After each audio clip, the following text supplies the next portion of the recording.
Bab 556. Jalan keagungan adalah kehidupan. Melihat tulisan di papan catur, wanita bergaun polos itu terdiam. Pada saat ini, pedang yang tidak jauh darinya perlahan melayang ke sisi wanita bergaun polos, dan tergantung dengan tenang, tidak mengganggu wanita bergaun polos. Setelah sekian lama, wanita bergaun polos tiba-tiba terkekeh. Jalan keagungan adalah kehidupan, dan kehidupan itu seperti catur, entah itu menjadi bidak catur maupun pecatur. Suara itu jatuh, tangannya menyapu dengan lembut, kata-kata itu menghilang. Pada saat ini, pedang di sampingnya terbang di depannya, sedikit gemetar, seolah mengatakan sesuatu. Setelah beberapa saat, wanita bergaun polos tersenyum dan berkata ringan, "Apakah dia baik-baik saja?" Pedang itu bergetar, ada suara samar tangisan pedang yang bergema. Setelah wanita bergaun polos terdiam beberapa saat, tiba-tiba dia melihat sekuntum bunga kecil tidak jauh. Bunga itu halus dan indah, sangat indah. Pedang itu tiba-tiba mengarah ke kanan. Tampak jelas, ingin wanita bergaun polos itu mengikutinya. Wanita bergaun polos menggelengkan kepalanya. "Aku telah memimpin jalan untuknya, dia harus berjalan sendiri." Saat mengatakan itu, dia melihat bunga kecil dan berkata sambil tersenyum, "Bunga yang dilindungi oleh orang tidak akan tahan angin dan hujan." Pedang itu sedikit bergetar, seolah mengatakan sesuatu. Wanita bergaun polos tersenyum dan berkata, "Jalan keagungan itu untuk dialami, bukan didapatkan karena dilindungi." Mengatakan itu, dia memegang pedang di depannya dan berjalan menuju langit yang jauh. Di udara, pedang itu bergetar di jalan, seolah mengatakan sesuatu. "Pergi kemana?" Wanita bergaun polos memandang ujung langit berbintang dan berkata sambil tersenyum, "Ayo pergi bunuh orang." Saat suara itu jatuh, dia sudah menghilang. Dan di papan catur di pulau itu, sebaris kata lain muncul dengan tenang, "Tao tak bisa diungkapkan, Tao tak bisa diucapkan, Tao bisa dibicarakan, Tao yang mendalam." Alam semesta keos, kota Ordo. Kota Ordo terletak di dunia Beihuang, termasuk dalam lingkup pengaruh aliansi Ordo. Miley datang ke dunia Beihuang dalam waktu kurang dari setengah hari. Karena formasi teleportasi Star Territory. Ada formasi teleportasi Star Territory di kota Senwu, dan dengan adanya formasi teleportasi Star Territory ini, seluruh alam semesta keos dapat dikatakan sangat kecil. Dan Miley mengetahui dari buku, Melihat Dunia, bahwa selain formasi teleportasi Star Territory, ada juga metode formasi teleportasi yang lebih tinggi, formasi teleportasi super ruang waktu. Formasi teleportasi semacam ini sangat menakutkan, dibutuhkan kurang dari setengah jam untuk pergi dari dunia gurun selatan ke dunia gurun utara. Para master dari klan keluarga Tang datang ke kota Senwu dan menggunakan teknik formasi ini. Namun, konsumsi teknik formasi semacam ini juga besar, dan kekuatan umum tidak mampu menanggungnya. Miley melihat kota Ordo di kejauhan, dan pengenalan kota Ordo muncul di benaknya. Kota Ordo, yang pernah menjadi ibu kota aliansi Ordo, pernah menjadi kota paling makmur di seluruh dunia Beihuang, tetapi sekarang tidak lagi. Karena aliansi Ordo telah memindahkan ibu kotanya ke puncak jalur pegunungan Ascension di utara dunia Beihuang, yang kini menjadi kota Ascension paling misterius di dunia Beihuang. Alasan mengapa dikatakan misterius, karena aliansi Ordo tidak mengizinkan orang luar pergi ke kota Ascension. Oleh karena itu, di sana sangat misterius.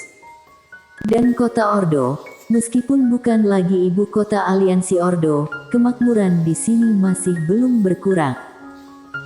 Seluruh kota Ordo dipenuhi dengan rasa sejarah kuno. Ini adalah perasaan pertama Miley. Mile tidak memasuki kota Ordo secara terbuka dan terang-terangan. Dia tidak bisa mengalahkan klan keluarga Tang, apalagi aliansi Ordo. Apalagi dia tahu, kabar dia akan datang ke kota Ordo pasti sudah diketahui oleh aliansi Ordo. Kekuatan besar ini masih sangat baik dalam hal intelijen. Di jalan, Mile berjalan perlahan. Pada saat ini, dia mengenakan jubah hitam dan kerudung hitam. Aura keos menyembunyikan aura kultivator pedang. Orang biasa tidak dapat menemukannya sama sekali. Di kedua sisi jalan di kota, orang datang dan pergi. Semuanya adalah seniman bela diri, dan beberapa aura masih sangat kuat. Selain itu, dia juga merasa ada beberapa aura tersembunyi dan kuat di kota ini. Setelah beberapa saat, Mile menemukan sebuah penginapan. Di dalam kamar, dia duduk bersila di tempat tidur, kemudian dia memasuki menara penjara alam. Pelatihan. Meskipun dia lebih kuat dari sebelumnya, musuh yang dia temui sekarang juga lebih kuat dari sebelumnya. Sekarang, dia perlu meningkatkan kekuatannya. Mile mencari manusia kayu itu dan mulai berlatih. Kekuatan manusia kayu ini adalah teknik pedangnya dalam pertarungan jarak dekat, memiliki kekuatan tekanan yang mematikan dan kekuatan penargetan saat bertarung dengan orang-orang. Dan sekarang, dia memiliki kelemahan yang sangat besar dalam pertarungan jarak dekat. Dia sekarang pedang terbang yang kuat, tetapi ilmu pedangnya sangat buruk.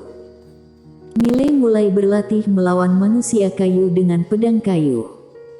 Meski kini dia telah mencapai alam 1000 semesta, saat tidak menggunakan teknik pedang yang kuat, dia masih agak tertekan melawan manusia kayu ini. Tentu saja, jika dia menggunakan kartu trufnya dan pedang penakluk jiwa, manusia kayu ini pasti tidak akan bisa menjadi lawannya.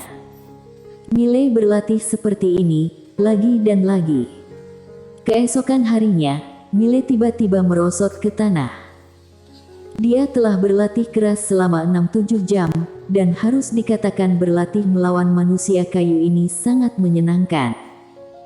Dia memiliki perasaan bertarung dengan orang-orang di kota Kinceng. Saat bertarung dengan orang-orang di kota Kinceng, yaitu bertarung keras dalam jarak dekat, satu reaksi lambat dapat menyebabkan kematian. Dalam lingkungan seperti itu, yang dimainkan adalah batasannya, yang dimainkan adalah detak jantungnya. Dan sekarang, melawan manusia kayu ini, dia merasakan perasaan ini lagi. Sangat gila. Sangat menarik. Ceroboh sedikit saja, jika tidak mati, pasti cedera.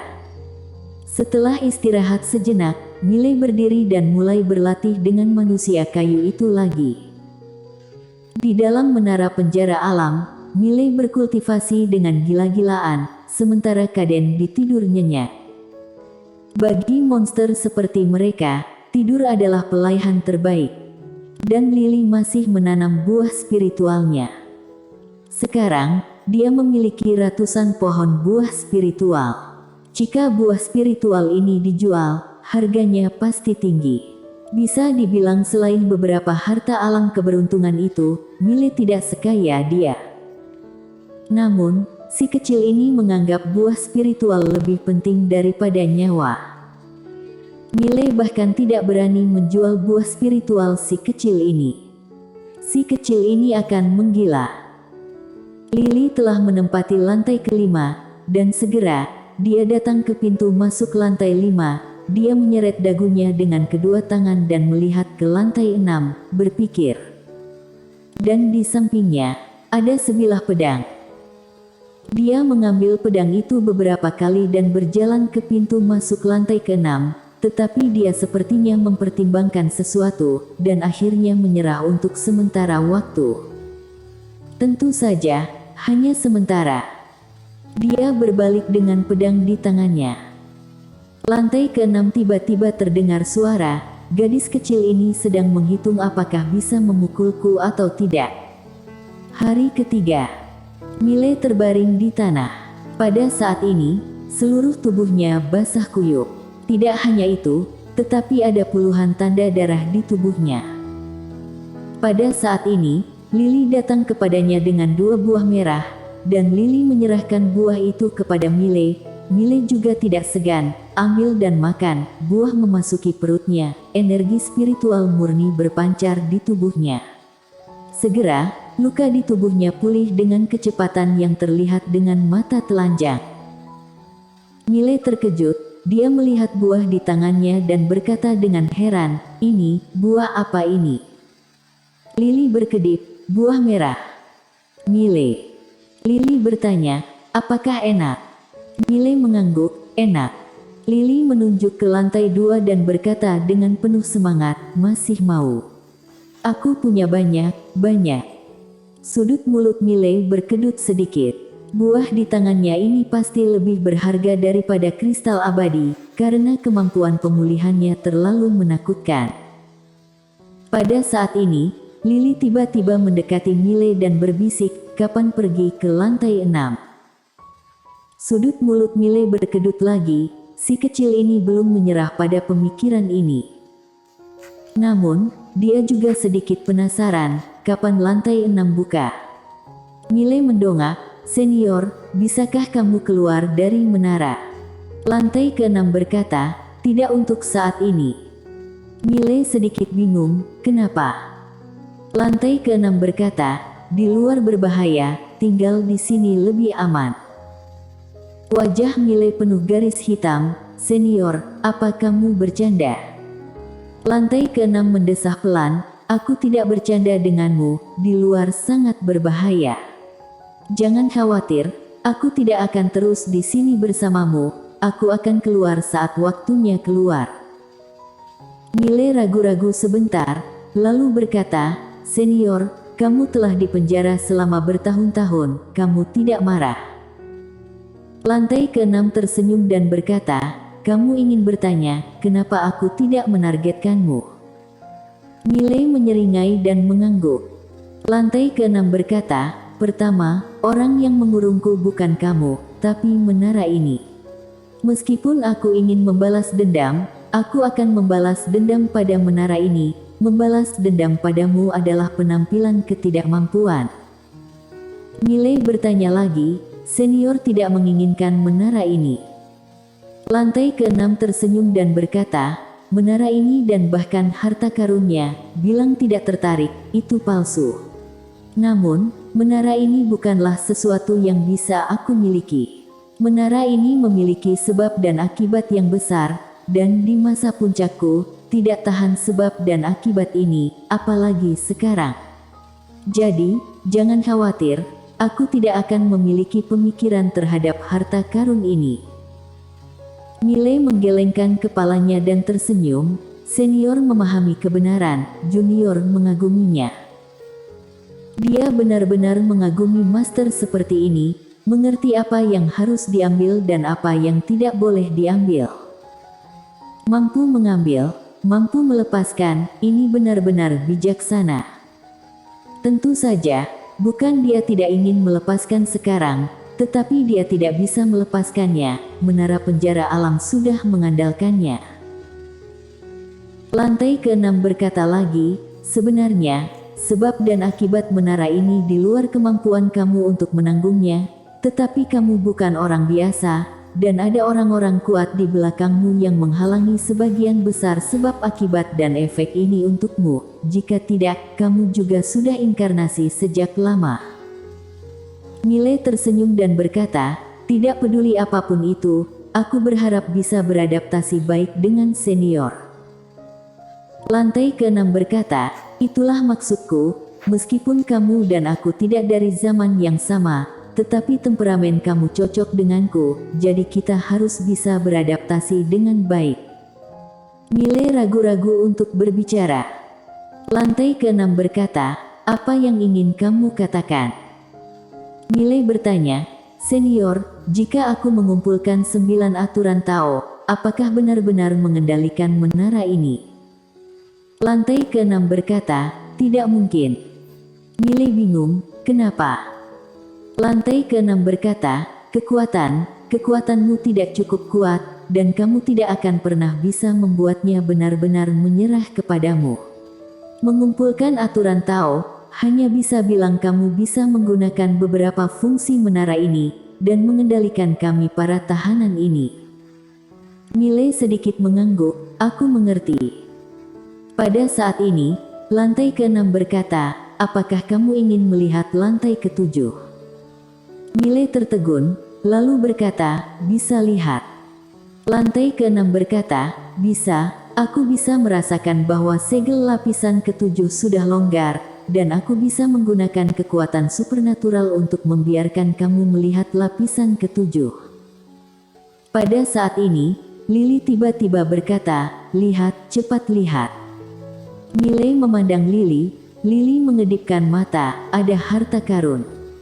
Milei bertanya sambil tersenyum, harta karun apa? Lily menggelengkan kepalanya, aku juga tidak tahu. Milei menatap lantai ke-6, mohon bantuan senior. Lantai ke-6 berkata dengan ringan, tidak masalah, aku juga ingin tahu, di lantai 7 ada apa, ternyata berada di atasku, aku tidak senang. Milei bersambung.